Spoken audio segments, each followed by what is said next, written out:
Haidete o Philoi. I'm Fletcher from amindforlanguage.com, and you're listening to Greeking Out, a podcast for ancient and Koine Greek learners full of tools, tips, and possibly tirades on learning Greek using comprehension-based methods. If that isn't familiar to you, check out episode 0, The Manifesto, for more info. In this episode, I talked with Michael Halcomb, a Greek professor, pastor, podcaster, and one of the founders of GlossaHouse. This was a great conversation, especially if you're learning Greek in a class or program that doesn't use communicative-based methods. Michael shares how he incorporated more natural and communicative methods into the courses he took when he was first learning Greek. Michael has also been a voice for communicative-based teaching and resources for a while, so listen in, there's good stuff here. All right, let's jump in. Hi, Michael. Aloha. Thank you for agreeing to do the interview. I really appreciate it. And I know we're all looking forward to hearing more of your story of how you got into doing Greek. Sure. Yeah, it's good to be here. Thanks for the invitation to chat. I appreciate it. I know we hadn't really ever dialogued before today, but that's all right. I'm glad to be meeting you and getting to know you. Yeah, and again, I've enjoyed doing these interviews. So I've gotten to meet some cool people, and I think it's, like I've said in other episodes, I think it's really valuable for, beginners to see, okay, how did people who are really good at Greek or can speak well and produce good resources and teach, how did they get from zero to where they are? Right. And then I think especially for, people who are kind of stuck in that intermediate plateau, or, maybe they've done, for example, they've done like biblical Greek, or they've done like anabasis in a classical program. How do they get from that to reading more broadly in the literature? So I think, anyway. I saw you had interviewed, one of the folks you had interviewed was Seamus McDonald, a good guy. I haven't talked with him in a while, but he used to do some courses with me at Conversational Koine Institute. Super, super bright guy, super sharp, and it's been cool to see some of the neat things that he's been up to in recent years. So, good on you for doing the podcast and taking an interest in this sort of thing. I think it's important as well. So let me ask. So, how did you get interested in learning Greek? I'll say that when I first got introduced to Greek, I wasn't interested. Like didn't have much interest. It was kind of a thing where my hand was forced, right? Because I was doing a master's degree where it was required, and so that was really my introduction to it. And the way that started, that's when way back in the day when online teaching, the asynchronous stuff had just become a thing, and Asbury Seminary was branching out into that, and it was very clunky to do online, but it was like the next step from the old correspondence courses where they would like mail you audio cassettes, and you would listen to those on your own and read a book and mail your research papers back in. So this was really the first instantiation of online teaching. And again, it was super clunky. And so there I was, I had my grammar book, and every now and then I could type like a chat message to my professor. But it was basically me learning Greek from a grammar book on my own. And the grammar book was actually really good. It was David Allen Black's Greek grammar. And I love Dave. He's a good Hawaii connection. He's from Hawaii and same island, Oahu, where I live. And really, he's a Hawaii guy. Grew up surfing, and so sometimes when he comes back, we'll meet up for lunch or whatever. But so that's where I started. That was my first introduction to Greek. I had never done a second of Greek, and I got the grammar book dropped on me, and it was that asynchronous online thing. And as wonderful as Dave's book is, I still think it's one of the top grammars out there. Boy, was it hard to really get into Greek. I mean, I was riding in the front of the struggle bus, right? I was really, really having trouble getting into Greek. And in growing up in the United States, I mean, we had English classes and stuff, but I can't even remember like a proper like grammar course Yeah. growing up, or like a syntax course, or like a linguistics course. I took French and Spanish in high school, but I loved French mainly because the teacher. Spanish I didn't do so well, but I still to this day can't recall doing like a proper English class, right? Well, So yeah. yeah, I drive my wife crazy all the time because she's teaching we homeschool our girls and she's teaching them sentence diagramming, and Yeah. it's it's the stuff I had in school which I hated and made no sense to me. And then I get to college and we start take a linguistic syntax class, and we have directed graphs with lines and labels, and you don't have to figure out, is it supposed to be an angle line with two little feet, or whatever Right. arcane symbol American high schools use for sentence diagramming. So I'm like, Yeah. this is stupid. Just do it the other way. And anyway, Yeah. I had never even heard of sentence diagramming until I got to seminary. Never seen it or heard of it. Um, so I kind of am jealous of people who get that sort of training in high school and already like, I've been my kids, like I have three kids, like they're in sixth and seventh grade. I already know what participles are, and uh, like I'd never heard of that term until I got to seminary. So my language training was non-existent. hmm. And so after that first semester, second semester struggle with Greek, I just thought I I just am no good at language, right? I just suck at languages. And this maybe just isn't for me. And then, as part of that same degree program, I did have an on campus class doing Hebrew 1 and 2. Whew, that didn't seem to make that big of a difference from doing it on my own. So um, it was really slogging through Greek and Hebrew there during that master's degree. It was super challenging. Yeah, So that's how it, I'm interested. so it sounds like you started off in the traditional grammar translation, like a lot of people who are attending Right. universities or seminaries. Um, Actually, when I was my last episode, I talked with uh, Jenny and Rogelio from Triodos Trivium, and they Mm-hmm. had the same things, grammar translation in university. So what got you from that to more communicative, teaching? And did you ever Sure. have a class like that, or did you just sort of find your own way to start teaching that way? Yeah, great question. So when I was doing that Greek course, the saving grace was that um, I had a recorder, like a little voice recorder. And back in the day, you could buy one of those at like, oh, what was the little Radio Shack is what it was called. I think Radio Shacks are gone now, right? So, Oh yeah. um, and so I had this little voice recorder, and what I started doing was reading portions of the vocabulary sections in that grammar out loud and then listening to them back. So I would listen to myself back, right? And then throughout the grammar, there's also sentences. So I'd read those out loud and then listen to them back. I go on a walk or a run and be listening to that back all the time, trying to get the audio input, the verbal input, just like you would in a real language when somebody's talking to you. And that was the saving grace for me, was the ability to record and just listen to that back and try my best to simulate a, a one-sided conversation, really.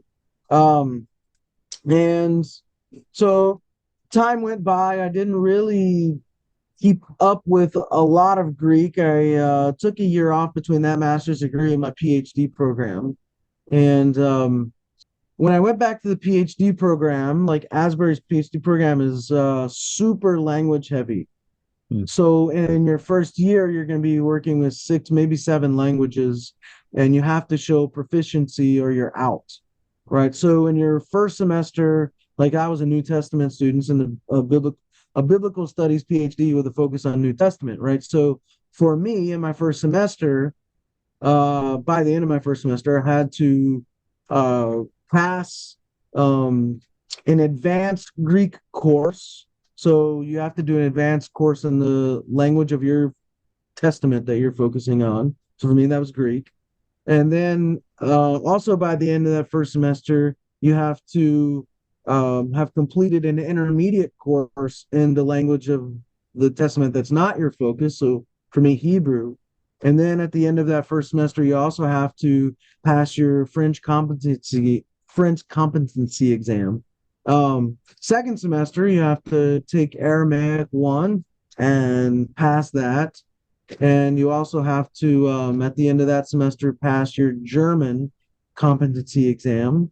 And of course, you're operating in English or whatever someone's native language is at the time, but you have to show proficiency, of course, in English as well. So super language heavy that first year, and it continues on the second year where you start to move more into your testament of focus and working with that language. But so I knew going into that, oh man, I got a lot of language work ahead of me.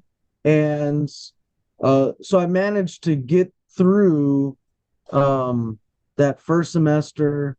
And at the end of it, I think it was at the end of that first semester, I just decided um, I'm going to go to Israel. I had heard about what Randall Booth was doing there, and I wanted to check that out because if they're speaking it, well, that's what was really working for me in the Greek class was the audio input, right? The verbal input.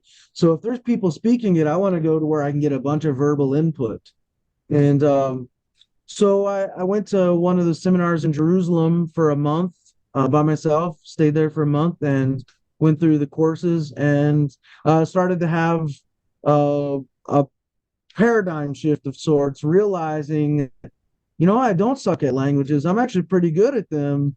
Um, it all has to do with the pedagogy, right? And so things started clicking for me. Um, was able to see guys like Ben Cantor and Jordash Kifiak and others where they were at that time, and was just really encouraging Randy himself, Randall Booth, and really just encouraged by that and thinking that's where I want to get. I want to try to move in that direction. And so I came back after that and there was nothing. Once again, I'm back in a situation, a scenario where it's just me, right? I had a community for 3 or 4 weeks, but now I have nothing, right? So that's where I launched. It used to be called Conversational Point A Institute, and I ran that for about a decade. And then life just got too busy, so I couldn't keep up with it. But what that allowed me to do was to create a pretty great online community where other people were practicing their speaking. So I started writing out lessons and developing my own curriculum. And that curriculum largely was designed in a way that it filled all the gaps, or it was trying to fill the gaps that I experienced in my grammar translation approach, as well as the gaps that were still remaining once I came back from Israel. I did a couple more of the booth seminars in Fresno, and that allowed me to still continue to refine my own curriculum where there were still gaps in my learning and where I thought, well, there might be some pedagogical needs that need to be met that I wasn't getting from that. And so that's you talked about the intermediate plateau, what helped me get over that. Certainly going and participating in those communities, but really for me, a lot of the growth happened in teaching and trying to teach. Because I think for a lot of anything in life, right? Once you have to teach something, Yep. that's where the real growth starts to happen. And so that's what allowed me to begin to level up, as it were. Yeah, I know this is probably really bad linguistics, but I'll tell students or people I talk to like the Hebrew lamad versus limed, the kal versus pl stem, and like one is learn, Yeah. one is teach, and that to teach is just to learn intensively. That's right. Yeah. Again, it's probably terrible linguistics and probably is the etymological fallacy or something to that extent, but it's anyway, it makes a point. Yeah, well, no, I mean I agree with the heart of that, right? The sentiment of that. Yeah, like learning or teaching is intensive learning. It's a great way to put it. Um, and we never stop. We never stop learning. So, or we shouldn't stop learning. Yeah. So keeping up with all that's been really important. And it was really a fun time in my life to be running that institute and um, meeting, being able to help train missionaries um, and business people and pastors and students who would go on to become professors and just meet people all over the planet that shared this love for the Greek language and same passion for it. So so let me throw a curveball at you. If you could Yeah. start over, like knowing what erase your read competency, but knowing about techniques and methods, if you had to start over from zero, what would you do differently today? How would you Yeah. start? How would you start from scratch? If I had to start over as a Greek learner, like, Yeah. yeah, as a student, um, I think what I would do is strive to find a community that is interested in knowing the language and using the language and not just knowing about the language. Hmm. Right. And I think back when I started that didn't exist so much. And that's only recently become a thing. So you mentioned it was Jenny and Rogelio. I don't Hmm. know those folks, but I know they're doing some good work. Yeah. You see communities like that popping up. And then, of course, Booth's got his thing popping up, and Jordash got his thing popping up. And I had my thing going for a long time. And um, I have different community where I have different places where that pops up now, like that I get to teach it in a university setting. And I've been doing that for almost a decade now. But I would say number one priority would be to find yourself a community that you can plug into that is actively using the language. Yeah. Yeah. I really I very strongly agree with that. I think not only just for the chance to practice, but also just motivation. Like it's Exactly. easy to get discouraged when it's a lot of work or like, man, I just opened a text and I don't understand anything. Like makes you want to quit. But then knowing that there's people out there who are thinking about it and might be able to give you advice or help you and stuff, or at least are struggling alongside you. Like I think that's really motivating. It can help you keep Yeah. going. And another thing, like um just realizing that if you're in a situation like a Bible college or seminary, university, where the approach is the grammar translation approach and you're struggling through that, realize that it's probably not you. Yeah.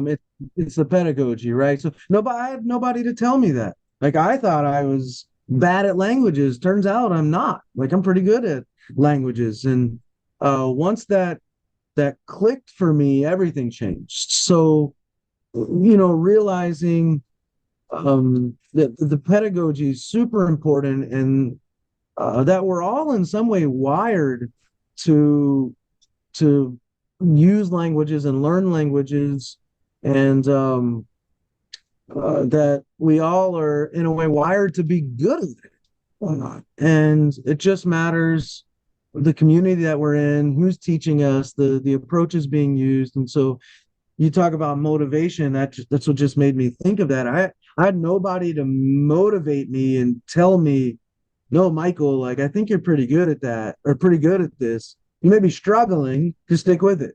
Yeah. It's really just the approach. It's really just the way the professor's going about it. Like but you're not the problem here, right?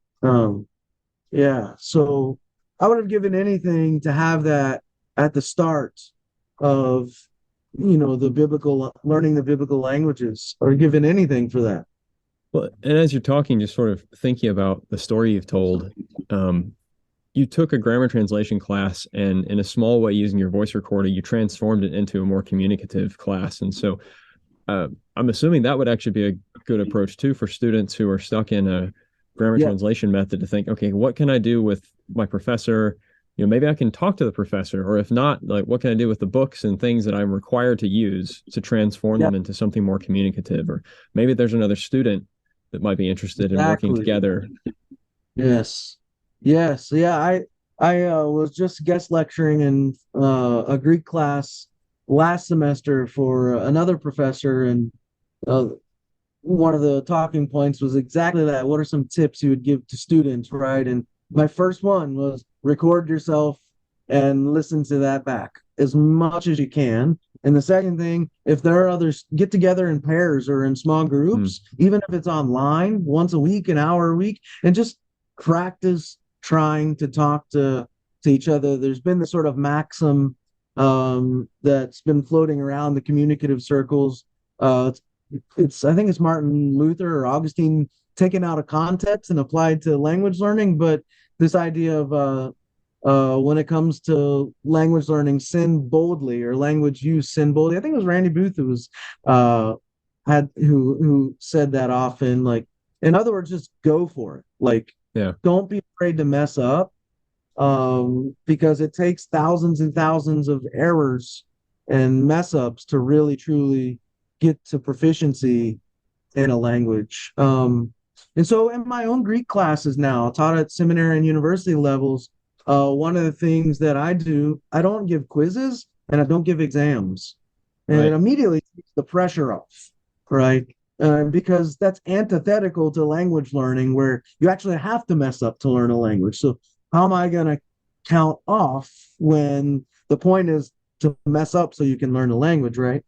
And another thing that I do in terms of assignments is every week I have my students record themselves going through all the new vocabulary that they're supposed to learn and uploading that. So that's they Hmm. use their phone and they just upload the audio file, and I just listen to it, and that's how I'll grade it, right? And um, then along the way I have them do like screen recordings of them reading a passage, like, and I'll watch as they follow along with their cursor as they read. And so moving more into audio visual stuff for their assignments as well.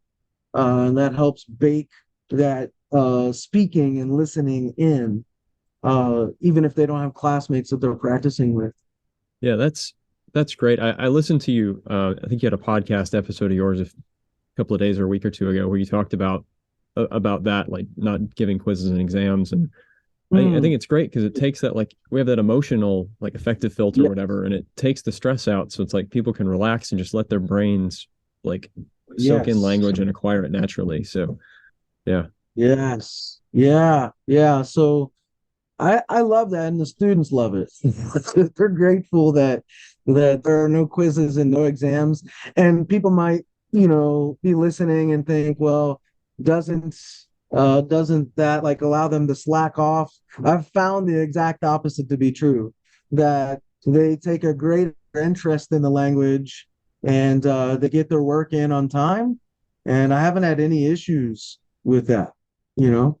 Well, Um, and at least with my understanding of how human language acquisition works, if you're giving a quiz or an exam and grading it, you're not actually grading their proficiency in the language. You're grading their ability to know things about the language to yes. some extent. So, unless it's like, I think you mentioned in your podcast, like, unless it's a sit down and have a conversation with me for 10 minutes kind of exam, then, and that's different. That's more of a activity than a traditional quiz, right? So, I mean, unless it's that, you're not actually grading language learning anyway. Right. In my Greek 2 and Greek 3 classes that I've taught, uh, I have at the end, but not in Greek 1, I have at the end of those had an exam, and it's the students have a choice. they can either sit down with me for 5 to 10 minutes and we'll like have a story or something and we'll just go through it and I'll have them read it and I'll ask them questions about it in Greek and they got to respond in Greek. Or I have like a 4 or 5 page written exam and they can take the written exam. It's all in Greek. There's no English involved.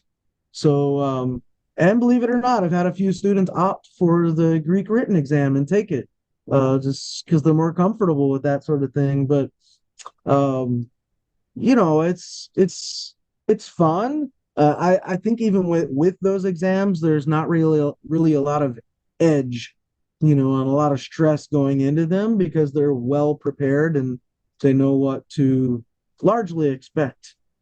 Well, and I forget who I was reading or listening to talking about this, but like even in that case, you've turned your exam into an opportunity for communication, and it's all in Greek, so it's still, in a sense, it's still input, Right. um, even in the form of an exam or a quiz. So that's Yeah. it's keeping it in the Yeah. language. Yeah. It's been, I'm fortunate that I've had the opportunity every place I've been able to teach to do that. I know a lot of my Greek professor friends, um, they don't have the ability to do that. They don't even have much say over what textbook Hmm. gets used, right? And it's super unfortunate. It's kind of one of these situations where a committee above the committee, who is really sort of hands off, gets to decide what the curriculum looks like, even down to the textbook and down to the pedagogy. And these professors are fighting an uphill battle, um, even down to pronunciation. What kind of pronunciation has to be used? And I think I would I would really have a lot of trouble being in a situation Yes. like that. I wouldn't. I don't think I would exist too long. Yeah. So yeah, it's frustrating to think, I have all these colleagues who could be doing such creative things, and uh, that in turn would raise the enrollment in Greek, which in turn would help the institution financially. But the institution's so institutionalized that they've been doing it this way for this Yeah. long, this pronunciation, this book, this curriculum, that they can't see past it. It's I feel for those folks. I feel for them. Yeah. So, what are you doing? I think I can probably guess the answer to this, but what do you do now to keep improving? Uh, Yeah. Oh, that's a wonderful question. I get asked that a lot. So I teach still. So that's one way. Again, teaching is learning, right? yep. And I'm always it's fun when I have students correct me or pick up on a place where I messed up. And I don't have these aspirations to be like a purist or a perfectionist. Again, because errors, that's all part of it. I've been speaking my native English for 42 years and I mess up all that. I've messed up a bunch during this conversation, right? But teaching is one way that I do that. And constantly, when I have a Greek class coming up, revamping my curriculum. Hmm. So, and my curriculum is all in Greek. So, constantly going back to that and editing it and revising it.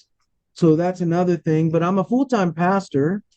And so every week I have the luxury of preaching from a text, right? And that means I get to spend 20 to 25 to 30 hours a week, however long it takes to work with a text.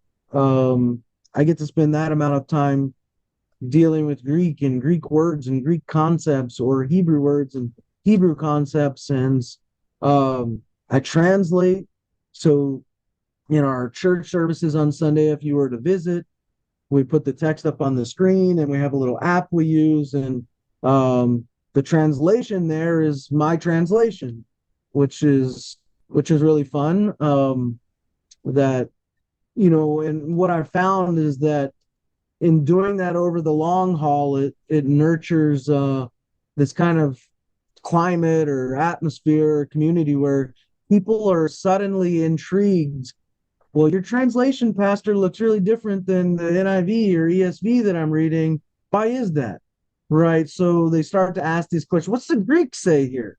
Which is like the greatest thing when you have just, you know, regular old Johnny or Susie or Betty come up and they'll want to know about the Greek and what's going on there. And so translating is another way. Um, Also, you know, working on commentaries and right now and other projects. So I guess there's a multitude of ways that I'm able to keep up with Greek. I'm super intentional about it though. I could just use an NIV to preach from, but I'm very intentional about working with the Greek and offering a good translation. And yeah, so writing, teaching, translating, preaching, and revamping, editing curriculum is about 5 or 6 ways that I'm dealing with Greek every day.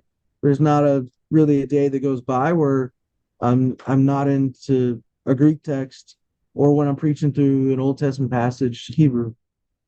And so, like, that situation is not going to be attainable for a lot of people, the people who have other jobs and things. But that, I think they can take a principle of that as like, okay, if you could, if you're going to read the Bible, or, if you want to read Homer or whatever, try to read it in Greek, right?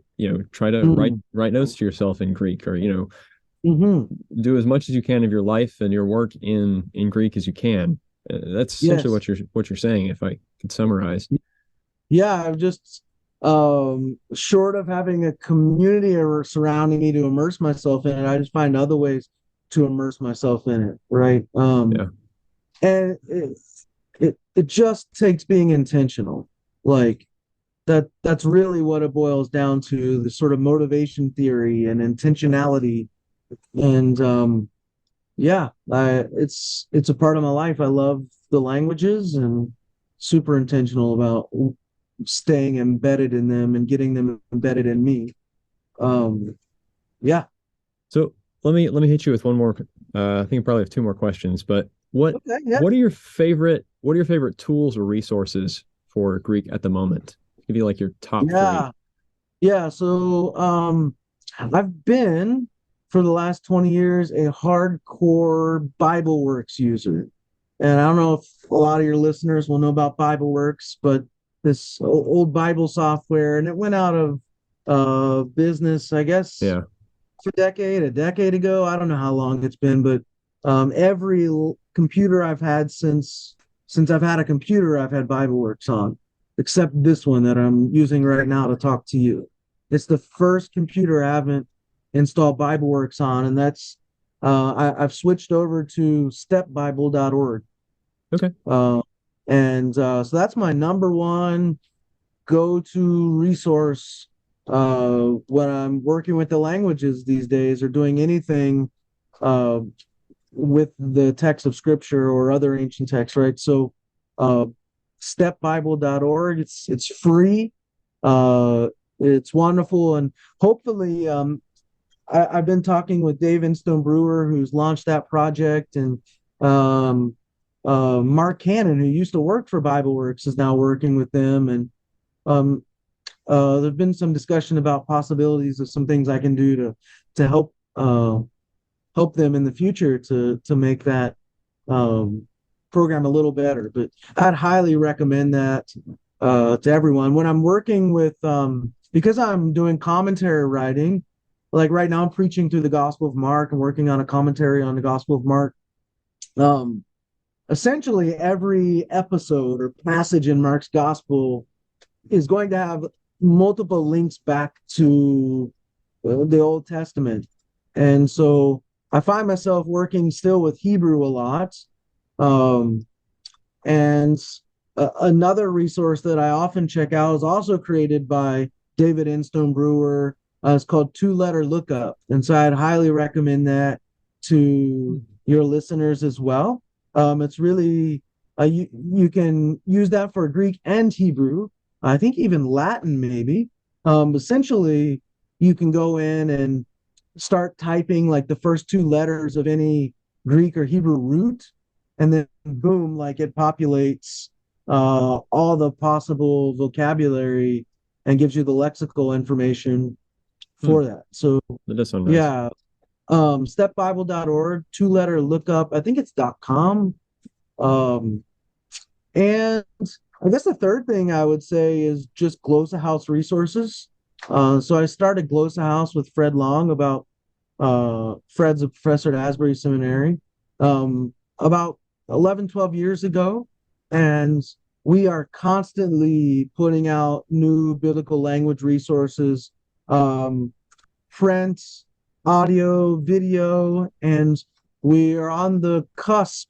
And I guess this is maybe one of the first places this has been shared on your podcast. We're on the cusp of releasing our digital library, which all our print works will be available in digital form. So Hmm. we're very excited about that, and that'll allow people in countries where shipping might be astronomical, or they don't have the space to Yeah. store physical books. That'll allow a lot more access to people and those sorts of situations, missionaries, developing countries, developing nations, to have access to our works. And so, yeah, the GlossaHouse stuff, um, the Proof Text podcast that I run is also another way that I keep up with my language stuff. And I would highly recommend that, not just because I'm running that, but because it's very language oriented. Yeah. We have, and it's all free. So we have like Greek vocabulary short episode every week. We have now a Hebrew vocabulary. We have an episode every week or every other week where Fred and I are working just verse by verse through Galatians, looking super close at the Greek. That's all free. Fred has a Sunday episode called Greek Matters, where he's looking at a Greek text uh, up close and explaining what he sees going on. I have a Greek reading that I do every week, and so all of that is free and just a way to just a few minutes a day keep up with your language learning. Yeah. So those are That's maybe my top two, three or four, I guess. I like that. I follow your podcast and I've seen like the one on Greek roots and things, and they're like 3 to 5 minutes maybe for a lot of these Yeah. episodes. And I like that because I when I think about building habits for like for working in Greek or Hebrew or whatever, like I think you have like, okay, this is the bare minimum I want to do. Like I've got 3 minutes. Yeah. I'll count this as my work for the day. And Yeah. okay, maybe my goal is I want to read a chapter or read 15 minutes. Like, well, I can't do that. At least I've got three. I can flip through podcast, or, I can listen to a podcast or flip through, I use Anki for flashcards, and like you Yeah. actually record myself saying the word so that when I see the card, I hear the audio Yeah. too. And Excellent. so I think having quick resources is great. Just something you can do in a few spare minutes. So, Yeah. Yeah. Absolutely. So um, yeah, those are the resources. and so that brings me to my last question, which you kind of started to answer. So where can people find you, and what are you working on that you're most excited about at the moment? Yeah. People can find me on all the typical social media platforms. I'm on Facebook. I'm more active in terms of like posting on there, although I don't post a lot these days. I've kind of become a little bit jaded by social media, and become more of like an observer than a Hmm. full-on participant these days. But I still do post from time to time on Facebook. I'm on Twitter. Um, and I have a YouTube. I have my own YouTube channel, but most of that stuff is just tagged from the podcast, the Proof Text podcast. Um, very active with the podcast. So uh, if you do like at GlossaHouse for any of the platforms, Facebook, Instagram, Twitter, they even started a TikTok now, and they're posting stuff on there, which is hilarious to me because I would never use TikTok on my own.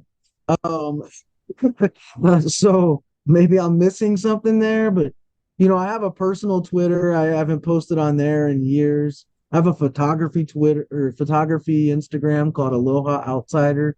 I'm not. I got a lot of beautiful pictures I posted on there, but not active. mostly active with the podcast and GlossaHouse stuff, but you can find me all over the place, or just michaelhalcomb.com. Go there and Yep. you see all the links to my personal socials, or glossahouse.com and the GlossaHouse socials, which I do a lot of engaging in those. Yeah. Okay. Well, I'll put links to those various things in the in the episode description, Yeah. and so people can find you.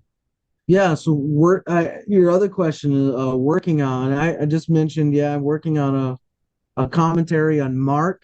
I have the first draft of a commentary on Revelation done, and it's sitting. I'm just letting it sort of simmer before I return to it. It's been about a year and a half, I guess, maybe close to two.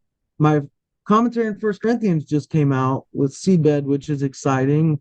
I'm glad to see that see the light of day. Um, I have a Greek curriculum that I'm just slow editing, slow revamping and working on, and hope to roll that out. Um, I just a new book came out that I have an essay in titled Biblical Sexuality, and so I just finished working on that, and also editing a few things. So yeah, lots of stuff coming down the pipeline. Never not writing something, never not working on something, and the podcast takes a lot of my time. You Yeah, know, producing, recording the episode, then doing the editing, then the descriptions and the posting, and whew, it's a lot of work, man. So yes, yes, it that is.